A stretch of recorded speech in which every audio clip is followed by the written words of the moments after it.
Back in 1972, a fresh locomotive eased out of the Electro-Motive Division works in Grange, Illinois, its paint still glossy, a factory-new 16-cylinder diesel beneath the hood, bound for a Class 1 railroad out west. That same machine is still pulling its weight more than 50 years later. It has outlasted the Cold War, watched Conrail get carved into pieces, and worn out 3 full generations of railroad executives.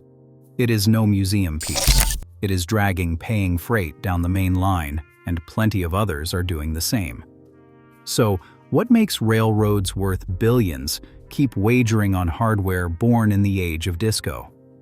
Understanding why this country's railroads still lean on locomotives old enough to draw a pension takes 3 strands: the machines, the money that justifies them, and an industry's refusal to discard anything before the metal itself finally surrenders. Our story opens in the closing years of the 1960s, inside a sprawling plant on the southwest fringe of Chicago. General Motors ran a subsidiary called Electro-Motive, and Electro-Motive had a stranglehold on the American locomotive business. By the early 70s, the firm was readying what would become the best-selling freight locomotive the continent had ever seen. Its name was the SD40-2. Across the years from 1972 through 1986, Electro-Motive turned out upward of 3,800 SD40-2 units bound for railroad customers in Canada, Mexico, and the United States. Burlington Northern alone signed off on hundreds. Union Pacific packed whole classification yards with them. Southern Pacific, the Milwaukee Road, Conrail, the Santa Fe, Seaboard Coastline, just about every heavyweight railroad on the continent ordered SD40-2s, and a good number bought practically nothing else for 10 years straight. To grasp why one locomotive ruled so thoroughly, you have to open it up. At the core of every SD40-2 sat the 645 E3 prime mover, a turbocharged 2-stroke diesel with 16 cylinders cranking out 3,000 horsepower. The block alone tipped the scales at several tons, riding inside a frame engineered to soak up decades of heat cycling, shaking, and the brutal abuse of hauling 10,000 tons of coal through the Powder River Basin in the small hours. EMD built the 645 E3 to outlast conditions that would tear apart anything flimsier, and that mindset ran through every system. A 2-stroke layout meant fewer moving pieces than an equivalent 4-stroke, which meant fewer things that could break. The turbocharger stayed simple enough for a railroad's own shop crew to overhaul without specialized factory equipment. Power flowed through DC traction motors, tough and repairable in the field with ordinary wrenches and a multimeter. Nearly everything bolted on in modules, letting a crew yank a dead traction motor from its truck, drop in a reconditioned one, reconnect the cables, and return the locomotive to duty in hours rather than days. This was not cutting-edge wizardry. It was intentional overbuilding, the engineering equivalent of rating a bridge to bear 10 times the heaviest load it would ever face. It paid off so completely that railroads could not wear these locomotives out, even when they tried. While EMD rolled SD40-2 units off the line by the hundred, General Electric was assembling a rival stable of heavy freight power at its Erie, Pennsylvania works. The U-30C, and later the C-30-7, squared off against EMD's lineup. They never caught the SD40-2's grip on the market, yet leaned on the identical design creed: stout steel frames, dependable diesel prime movers, and DC traction motors made to swap out in the field. Thousands of those General Electric machines entered service through the 70s and the 80s, and many are still racking up revenue miles today.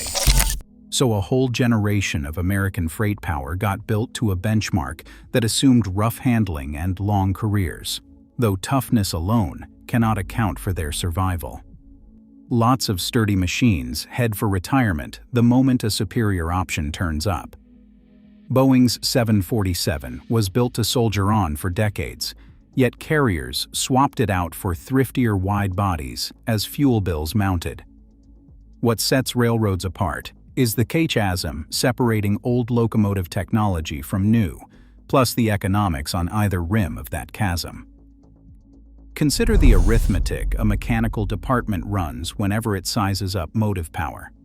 A factory-fresh EMD SD40 ACE or Wabtec ES44AC will run you north of $3 million. The biggest Class 1 carriers might absorb that figure unit by unit, but they run fleets numbering in the thousands, so swapping even a slice of an aging roster becomes a capital outlay measured in hundreds of millions.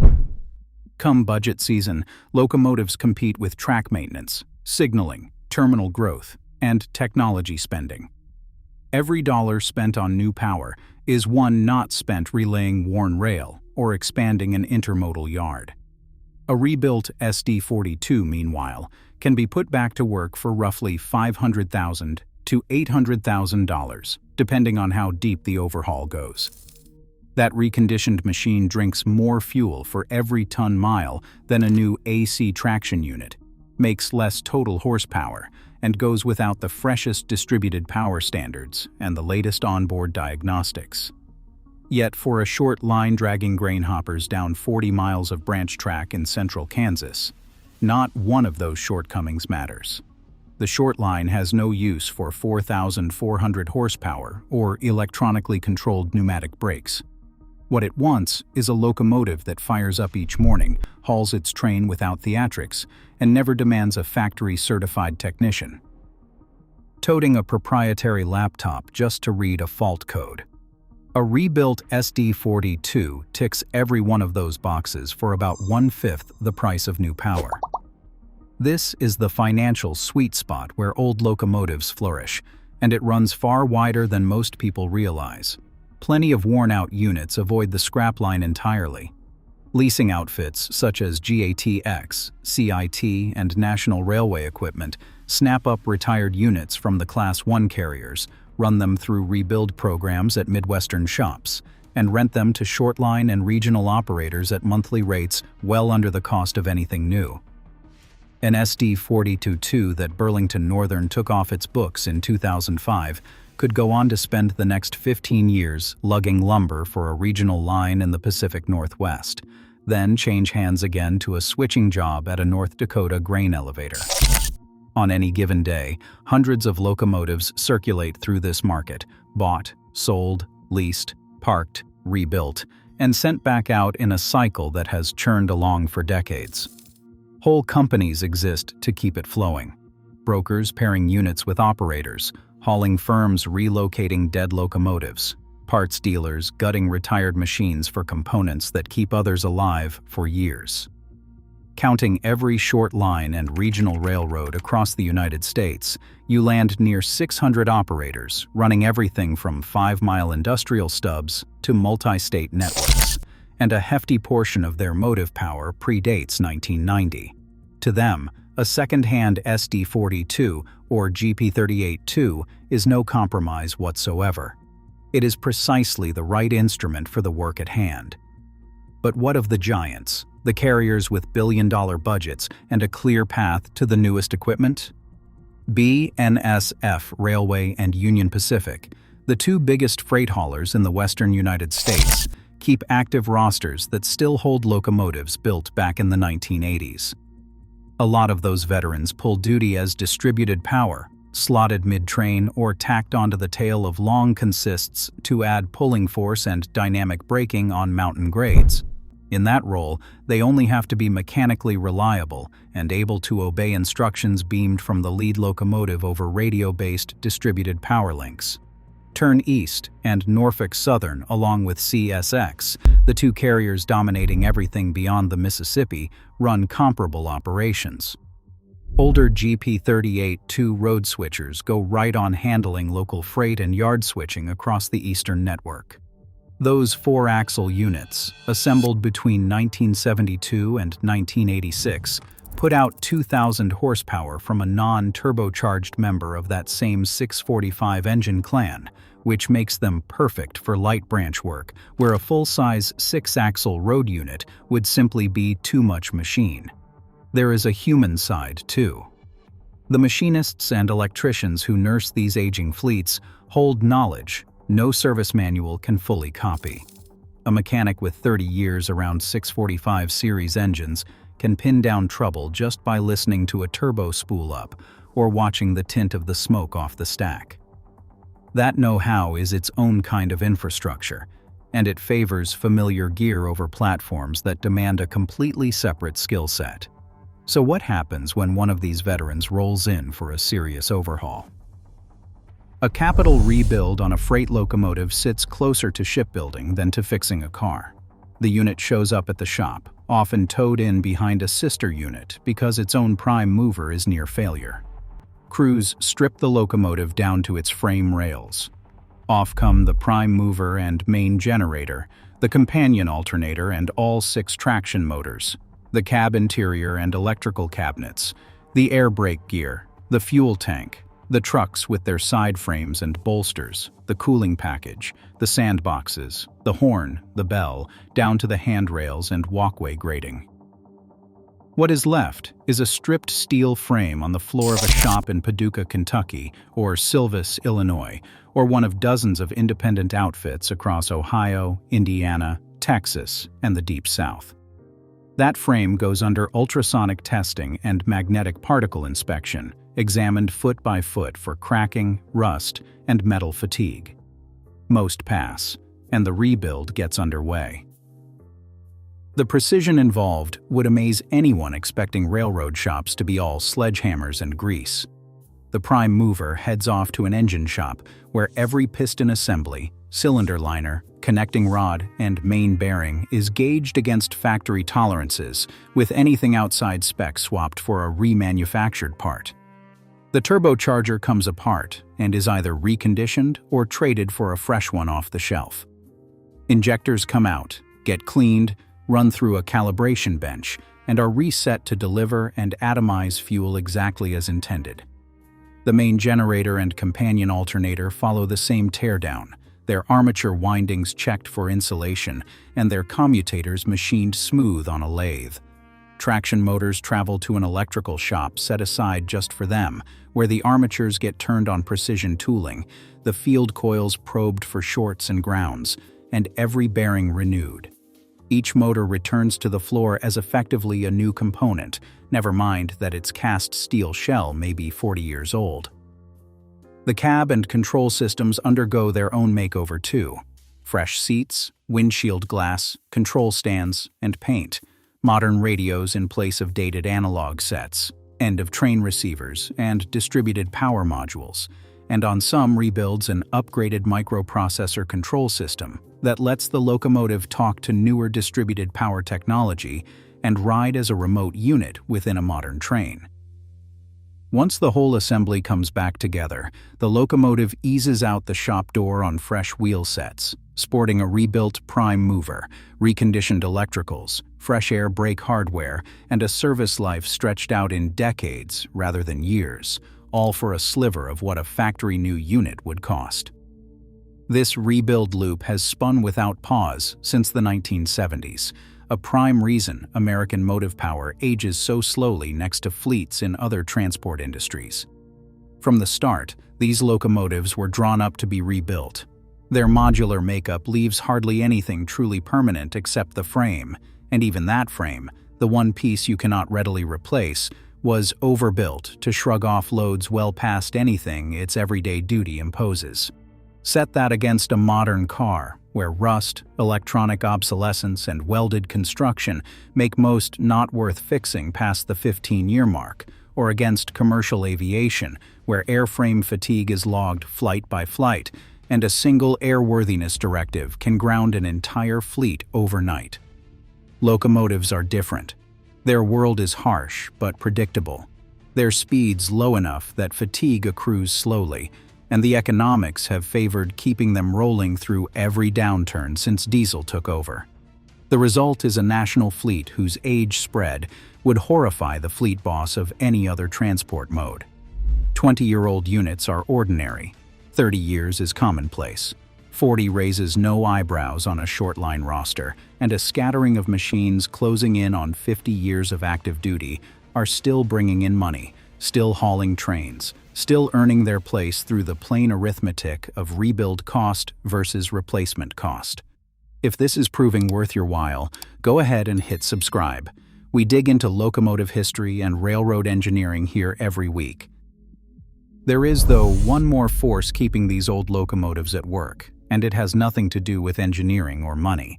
It comes down to regulation.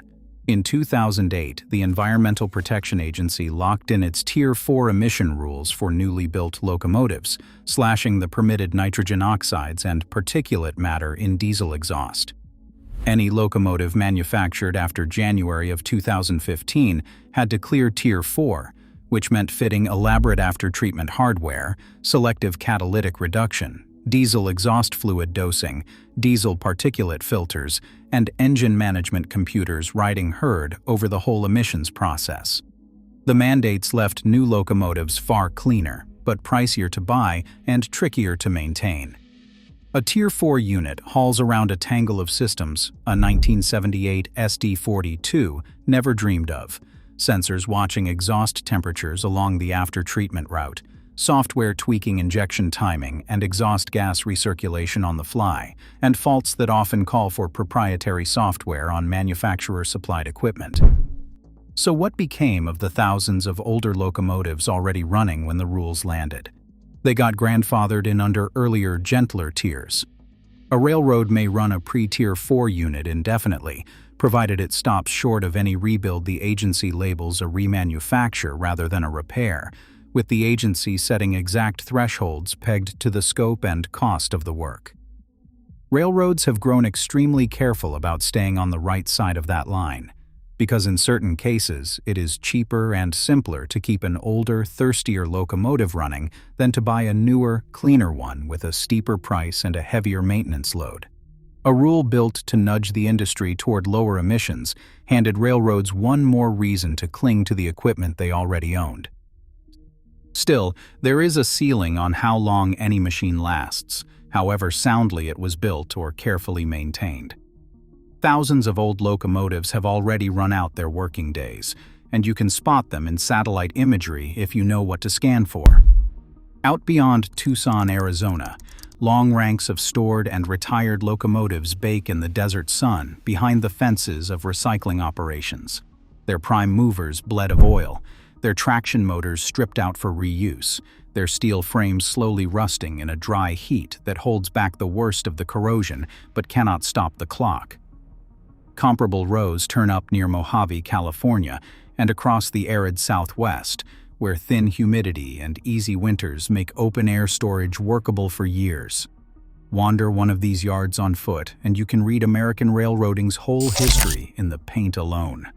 Washed out Burlington Northern Green, Conrail Blue, Southern Pacific Gray, and units repainted so often the layers show through where the desert sun has flaked them apart. What ends a locomotive? A frame cracked beyond sensible repair, an electrical system rotted past saving, or a soft market where restoration outruns whatever the finished unit could fetch. Whatever the cause, no buyer, leasing firm, or short line sees enough value left to bankroll another pass through the shop.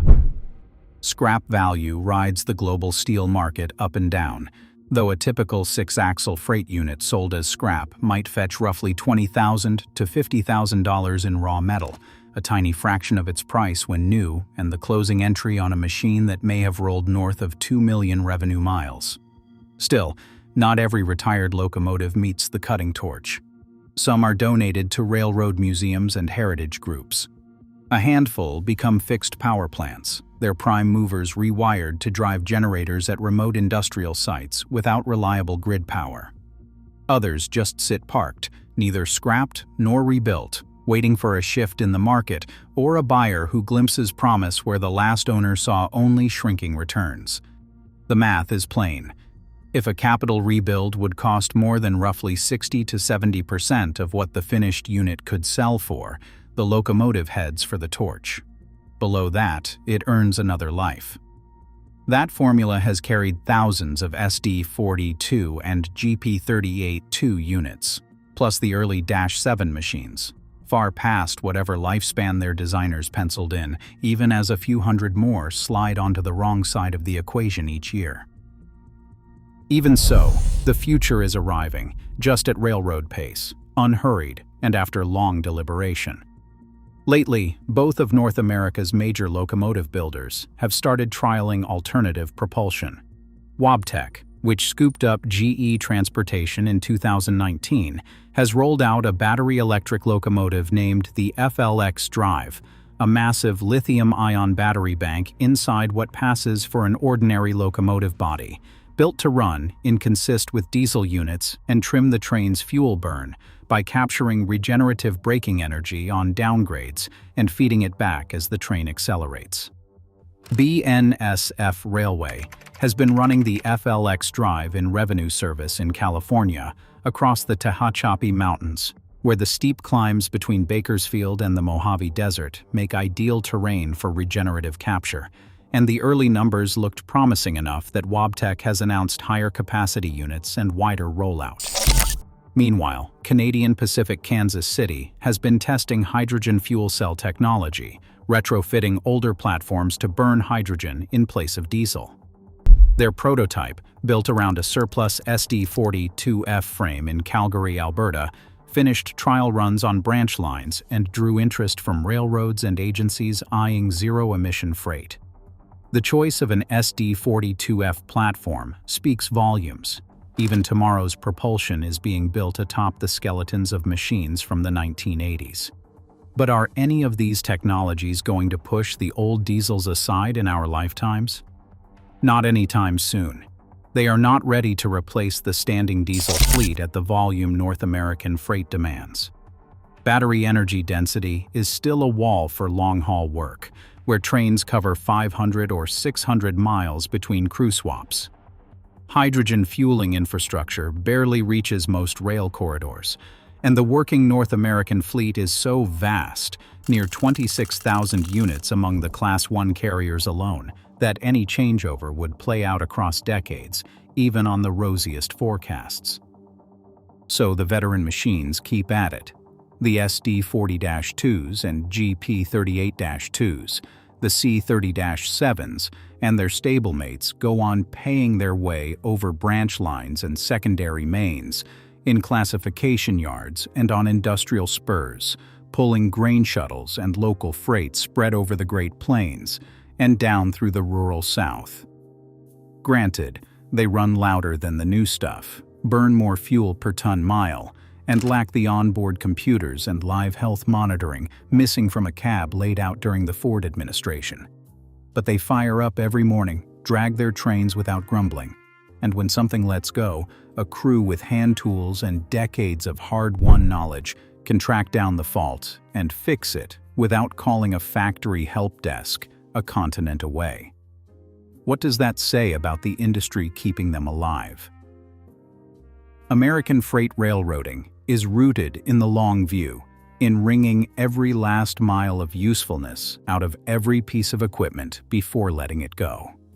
The locomotives still soldiering on out of the 1970s and 1980s are no antiques scrambling to stay relevant. They are living proof that solid engineering, paired with a culture that prizes upkeep over replacement, can stretch a machine's working life far past anything its creators forecast. Next time you sit idling at a grade crossing watching a freight train rumble by, size up the locomotives out front.